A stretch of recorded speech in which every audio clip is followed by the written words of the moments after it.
श्री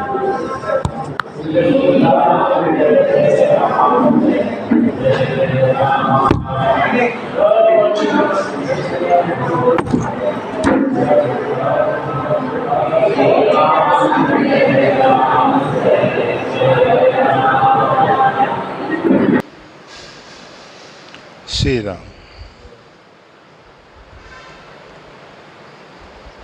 राम कथा मंदाकिनी, चित्रकूट चितचार, तुलसी सुहग स्नेह बन, सिय रघुवीर बिहार। फल भारन नमी बिटप राय, बिटप सब रहे भूमि नियराय। पर उपकारी पुरुष जिमि, नवै सुसंपत्ति पाए।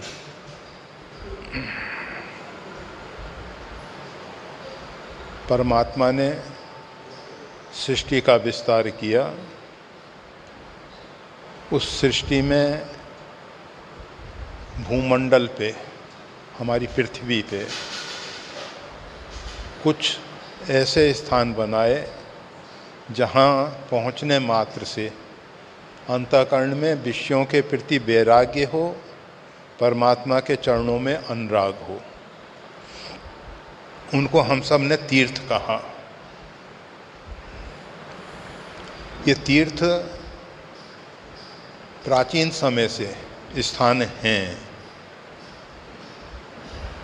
जैसे चित्रकूट की यहाँ बात की जा रही है। चित्रकूट महिमा अमित कही मुनि राय, मतलब वाल्मीकि जी ने चित्रकूट की अमित महिमा बताई। और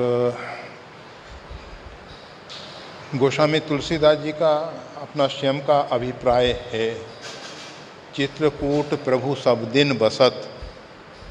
चित्रकूट में भगवान सदा निवास करते हैं।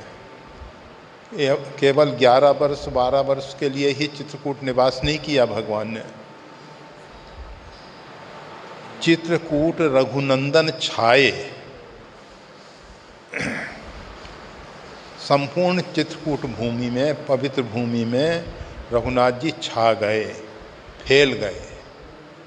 वैसे तो परमात्मा कण कण में व्याप्त है, यह कहना भी बहुत उचित नहीं है, क्योंकि कण अलग हो गया और परमात्मा अलग हो गया। कण में परमात्मा हुए, अणु अणु में, परमाणु परमाणु में परमात्मा है, यह कहना उचित नहीं है।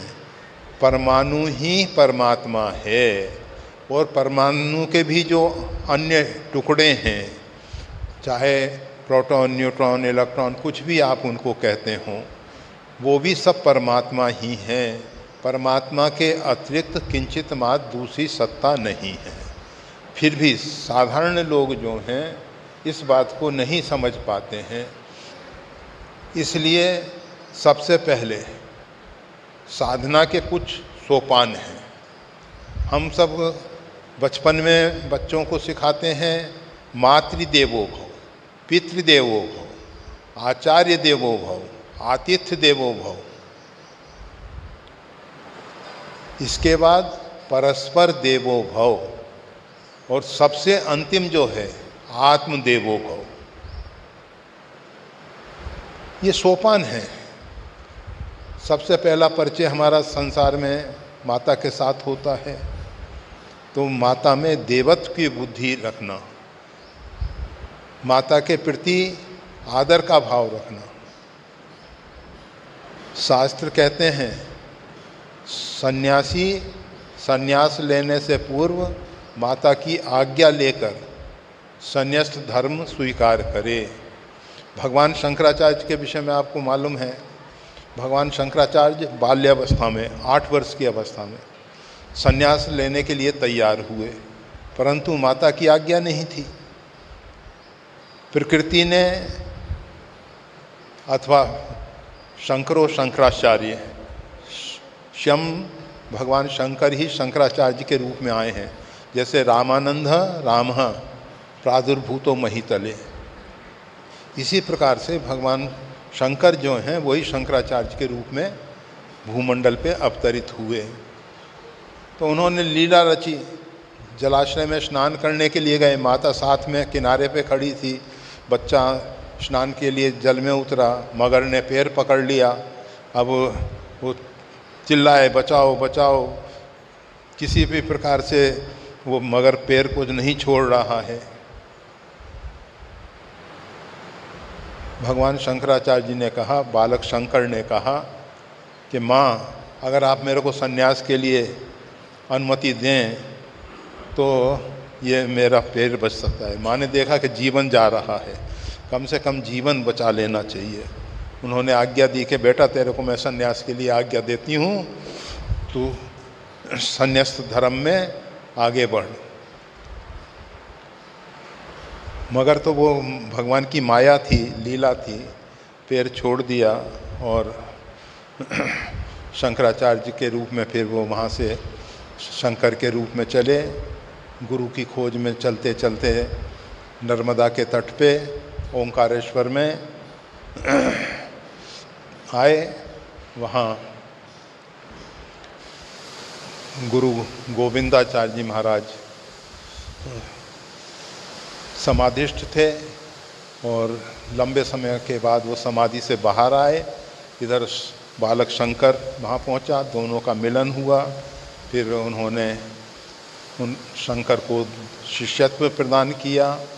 फिर उसके बाद वो ज्योतिर्मठ बद्रीनाथ जी से कुछ दूरी पे नीचे एक, जिसको आजकल लोग जोशी मठ कहते हैं, वहाँ पहुँचे। वहाँ उन्होंने आत्मज्योति का साक्षात्कार किया और फिर उसके बाद संपूर्ण भारत में भ्रमण करते हुए अद्वैत मत का प्रतिपादन करते हुए सनातन धर्म को सुरक्षित किया। तो हम ये बता रहे थे, ये जितने भी तीर्थ हैं ये परमात्मा ने संकल्प में पहले से पूर्व नियोजित हैं, पूर्व रचित हैं। जैसे गृह निर्माण हो रहा है तो आप घर के निर्माण के साथ साथ एक स्थान चुन लेते हो कि यह पूजा का स्थान है। अभी पूजा का स्थान है तो यहाँ पूजा ही होगी, यहाँ असत्य नहीं भाषण करो, यहाँ कोई अन्य व्यवहार नहीं करो, अन्य कार्य नहीं करो, क्योंकि ये पूजा का स्थान है, उसको सुरक्षित रखते हैं। इसी प्रकार से पूर्व काल से अभी तक तीर्थों को सुरक्षित रखा गया। परंतु कली की विडंबना ऐसी है, इसने तीर्थों को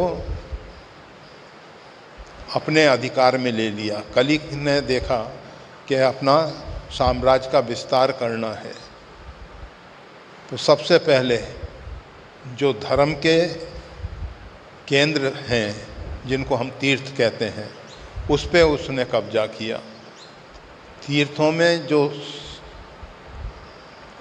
पंडा पुरोहित साधु जो निवास करते हैं, उन पे अपना अधिकार किया।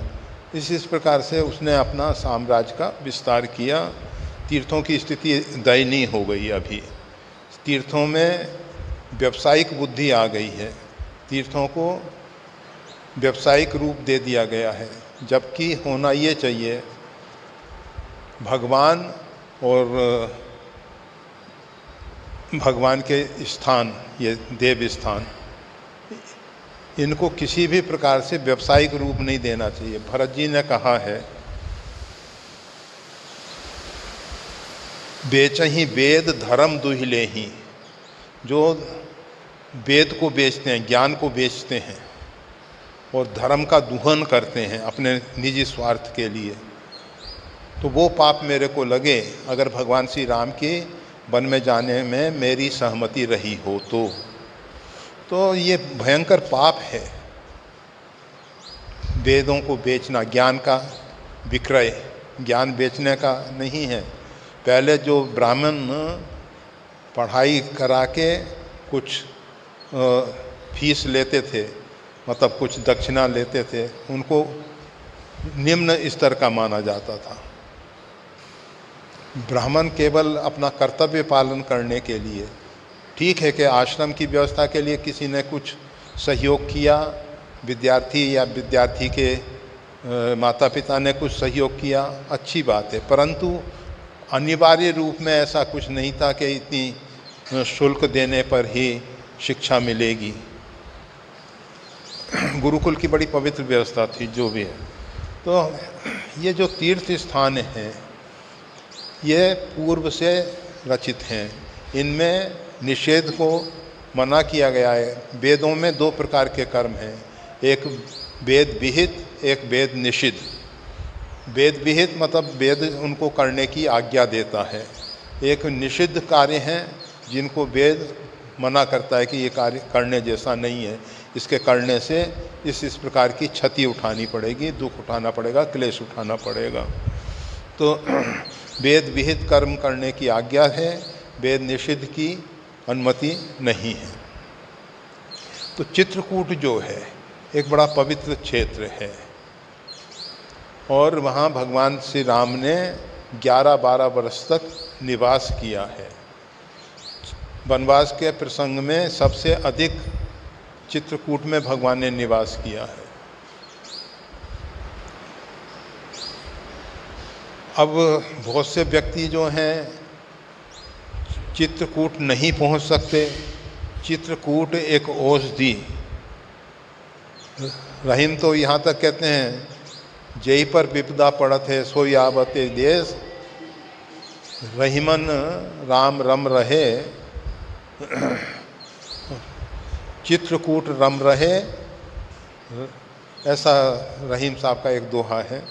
तो चित्रकूट में भगवान विशेष गमन किए। जय पर विपदा पड़त है सो यावद्य, नल और दमयंती का जो प्रसंग है महाभारत का, उसमें नल भी वहाँ चित्रकूट में आए थे और उन्होंने चित्रकूट में कुछ समय निवास किया था और वहाँ से ही उनको राहत मिली थी। तो चित्रकूट बड़ा पवित्र क्षेत्र है। गोस्वामी तुलसीदास जी कहते हैं कलिकाल रूपी सर्प अगर किसी को डस लिया है तो चित्रकूट एक औषधि, चित्रकूट एक औषधि है। उस औषधि के द्वारा कली का प्रभाव दूर हो जाता है, कली के प्रभाव से बचा जा सकता है। तो चित्रकूट बड़ा पवित्र क्षेत्र है। अब बहुत से व्यक्तियों के मन में आया कि भाई हम सब चित्रकूट जाके साधना नहीं कर सकते, तो उनके लिए गोस्वामी तुलसीदास जी ने बताया राम कथा मंदाकिनी चित्रकूट चित्तचार। अपना जो चित्त है, ये जो सुंदर चित्त है, चारु चित्त मतलब सुंदर चित्त जो है, सुंदर चित्त वही है जहाँ वृत्तियों का निरोध होता है। वृत्तियाँ जहाँ उभर के सिर नहीं उठाती हैं, वो चित्रकूट धाम है। चित्तचार चित्रकूट, उसमें मंदाकिनी क्या है? जो चित्रकूट में मंदाकिनी गंगा प्रभावित होती है। सुरसरी धार नाम मंदाकिनी, जो सब पातक पोतक डाकनी। चित्रकूट में अत्रि प्रियानी तब्बलानी। अनसुईया माँ ने जब उनके पतिदेव महर्षि अत्रि लंबे समय तक अनवर्षण के समय समाधिष्ठ हो गए, उन्होंने देखा कि संत महापुरुष साधक और प्रजा सभी दुष्काल के कारण बहुत परेशान हो रही है, बहुत परेशान हो रही है। तो उन्होंने कहा देखा नहीं जाता ये दृश्य, तो समाधिष्ठ होकर बैठ गए। लंबे समय तक समाधिष्ठ रहे। माता अनसुईया सेवा में रहीं। जब वो समाधि से उपराम हुए, नेत्र खोला, तो अनसुईया जी से कहा कि हमको प्यास लगी है, जल पीना है। लंबे समय से समाधिष्ठ थे, बहुत लंबे समय से समाधिष्ठ थे, बहुत वर्षों से समाधिष्ठ थे। अनसुईया माँ ने गंगा से प्रार्थना की कि माँ आप इस स्थान पे प्रकट हो जाइए। तो अत्रि प्रिया निज तब्बलानी, उन्होंने माँ गंगा को वहाँ प्रकट किया है। वही मंदाकिनी गंगा है। सुरसरी धार वो गंगा की ही एक धारा है, मंदाकिनी उसका नाम है। वैसे केदारनाथ में भी मंदाकिनी है जो गुप्त रूप में चौखम पर्वत से निकल के केदारनाथ के पीछे के ग्लेशियर से प्रकट होती है। तो राम कथा मंदाकिनी, ये जो हमारा पवित्र चित्त है, जहाँ चित्त की वृत्तियों का निरोध हो चुका है, चित्त शांत है, उसमें मंदाकिनी गंगा बहती है। मंदाकिनी उसका नाम ही है, मंद शब्द वाली, ज़्यादा शोर नहीं करती है मंदाकिनी, बिल्कुल शांत। कहा जाता है कि ध्रुव जब हरिद्वार पहुँचे, ऋषिकेश में पहुँचे, तो ध्यान करने के लिए गंगा की हर हर सुन के उन्होंने कहा यहाँ नहीं, तो माँ गंगा उनके लिए शांत हो गई। लक्ष्मण झूला के ऊपर उन्होंने साधना की है।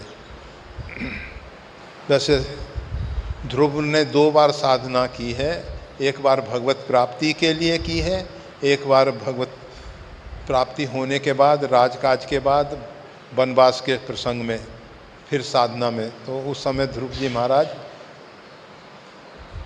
लक्ष्मण झूला ऋषिकेश से आगे वहाँ आके साधना की है। वहाँ गंगा बिल्कुल उस स्थान पे शांत हो जाती है। कहीं कहीं गंगा बहुत शांत है, कहीं कहीं गंगा बहुत चंचल है, हर हर ध्वनि उसकी होती रहती है। तो ये जो मंदाकिनी गंगा, राम कथा मंदाकिनी, पवित्र चित्त में राम कथा को प्रवेश कराओ, अर्थात हमारा जो मन है राम कथा के साथ जुड़े। अगर हमको अपने चित्त को चित्रकूट सही रूपों में बनाना है तो तुलसी सुभग सनेवन सिय रघुवीर विवाह, सिय रघुवीर विहार। और जो चित्रकूट की वनस्थली है वो क्या है? सिय रघुवीर का जो विहार स्थल है, अर्थात हम राम कथा के माध्यम से अपने सुंदर चित्त को भगवान की वन स्थली अर्थात क्रीड़ा स्थली बना दें, जहाँ भगवान ने नाना प्रकार की लीलाएं की हैं। ऐसा कहा जाता है भगवान ने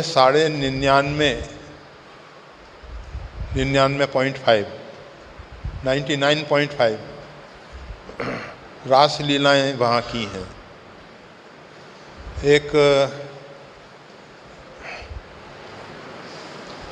भुसुंडी रामायण है, संस्कृत में है, बड़ा कलेवर है, भुसुंडी रामायण है। उसमें भगवान की भिन्न भिन्न प्रकार की लीलाओं का वर्णन होता है। अनेक लोगों ने अनेक प्रकार से रामायणों की रचना की है। रामायण शतकोटि अपारा, तो उसमें भगवान श्री राम, लक्ष्मण इत्यादि सरजू के उस पार जाके रहते हैं और वहाँ अनेक प्रकार की रास लीलाएं होती हैं, अनेक प्रकार की। इसी प्रकार से चित्रकूट में भी भगवान वनवास के समय 99.5 लीलाएं किए थे। आधी लीला शेष रह गई थी, उसको पूरा करने के लिए द्वापर में जो महारास हुआ है वो आधी लीला है, और 99.5 लीलाएं तो वहाँ चित्रकूट में की हैं। तो कहा जा रहा है तुलसी सुभग सनेवन सिय रघुवीर विहार।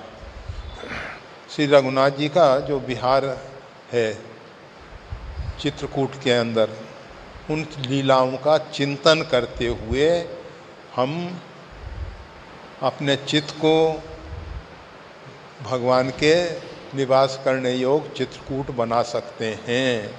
अगर हम चित्रकूट नहीं जा सकते तो जहाँ रहें वहाँ ही चित्रकूट हो सकता है, पर उसके लिए अपने चित्त को रघुनाथ जी का विहार स्थल वन बना देना है, अर्थात उसमें रघुनाथ जी की लीलाओं का चिंतन मनन होता रहे, उसमें राम कथा रूपी मंदाकिनी प्रवाहित हो और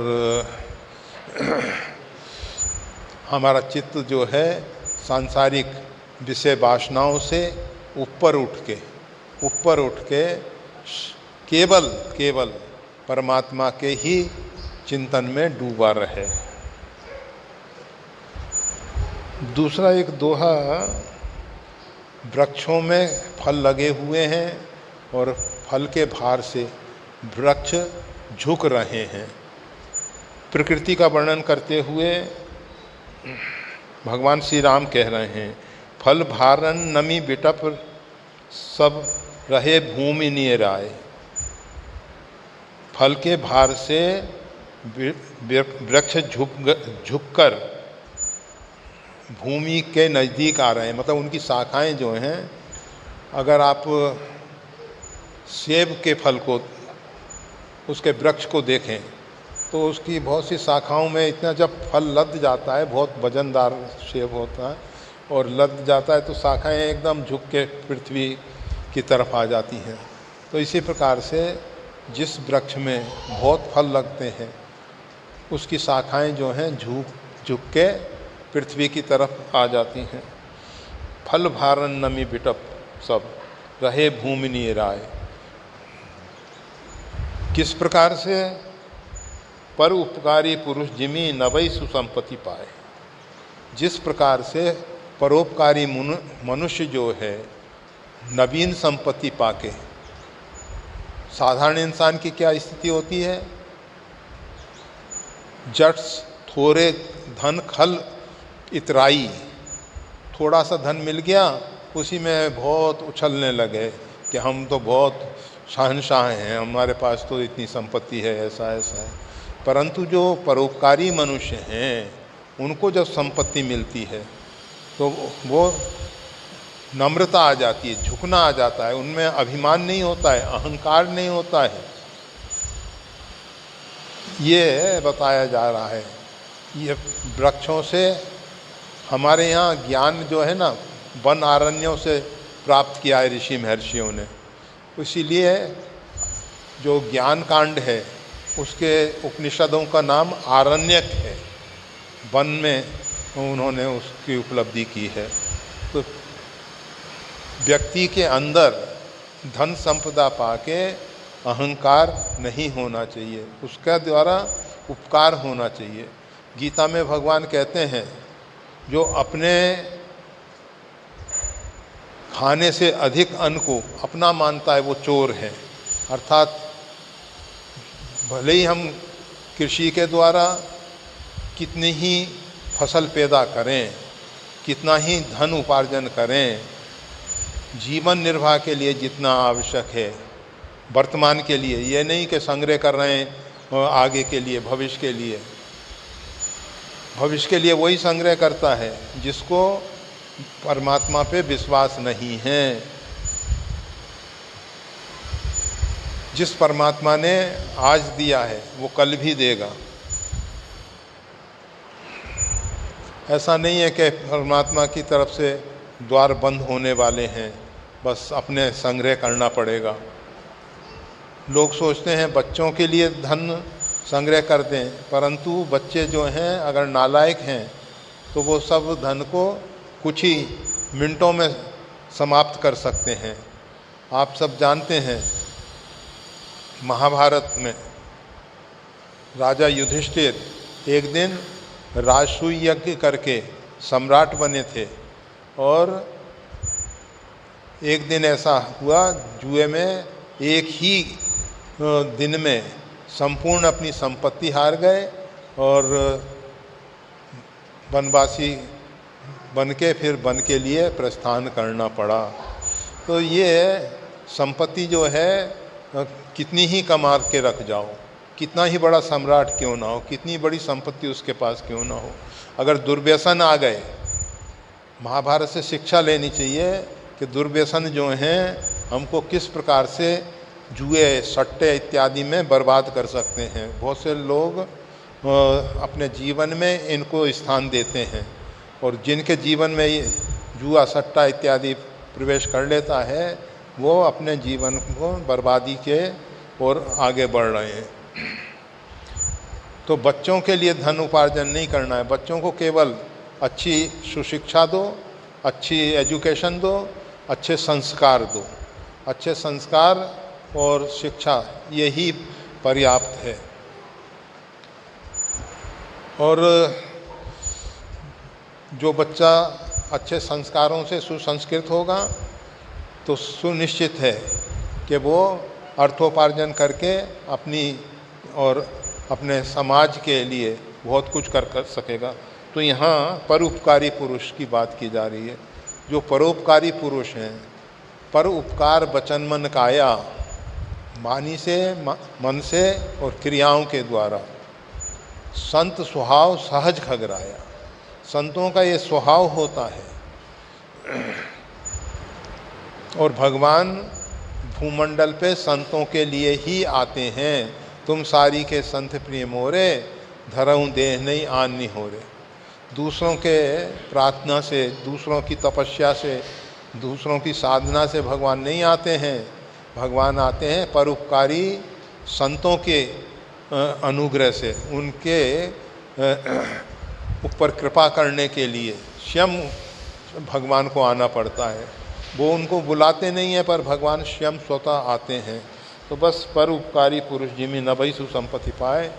परोपकारी जो पुरुष हैं सुसंपत्ति पाके। संपत्ति दो प्रकार की होती है, जो बिना छल कपट के पुरुषार्थ परिश्रम के द्वारा उपार्जित धन है और जिसका दशांश देव कार्यों के लिए, परोपकार के लिए निकाल दिया गया है, और उसमें से शेष जितना भी राजा का कर है वो राजा का कर दे के, मतलब जो भी गवर्नमेंट के टैक्स इत्यादि हैं वो दे के, फिर शेष जो बचता है वो अपने और समाज के कल्याण के लिए काम में लेता है। ऐसा जो व्यक्ति है वो धन संपदा पाके झुक जाता है, उसमें नम्रता आती है, उसमें अहंकार और अभिमान नहीं आता। किस प्रकार से? जिस प्रकार से फलों में वृक्ष में फल लगने पर उसकी शाखाएं झुक जाती हैं। जय श्री राम।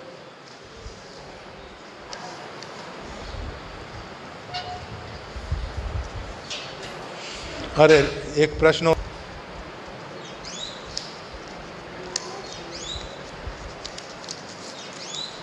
योगक्षेम में योग का अर्थ है अप्राप्त। जो अप्राप्त है वह प्राप्त, अर्थात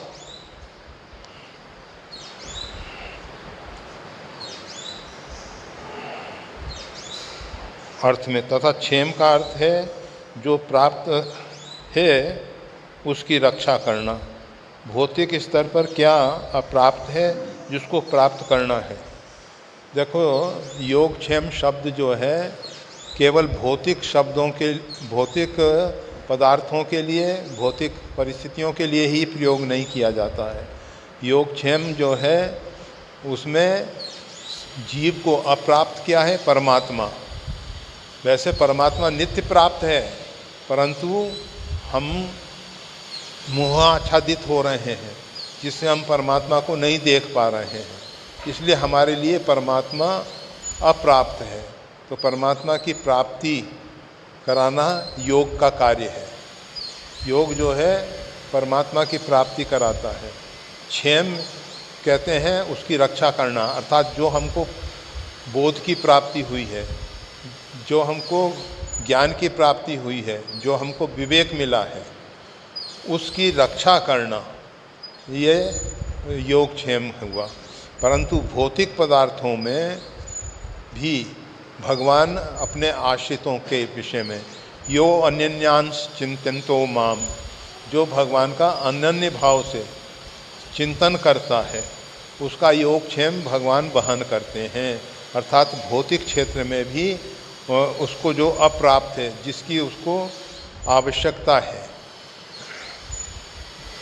कुछ आवश्यकताएं होती हैं और आवश्यकता से अधिक जब हमारे अंदर अपेक्षाएं बढ़ती हैं तो वो विलासिता का रूप ले लेती हैं।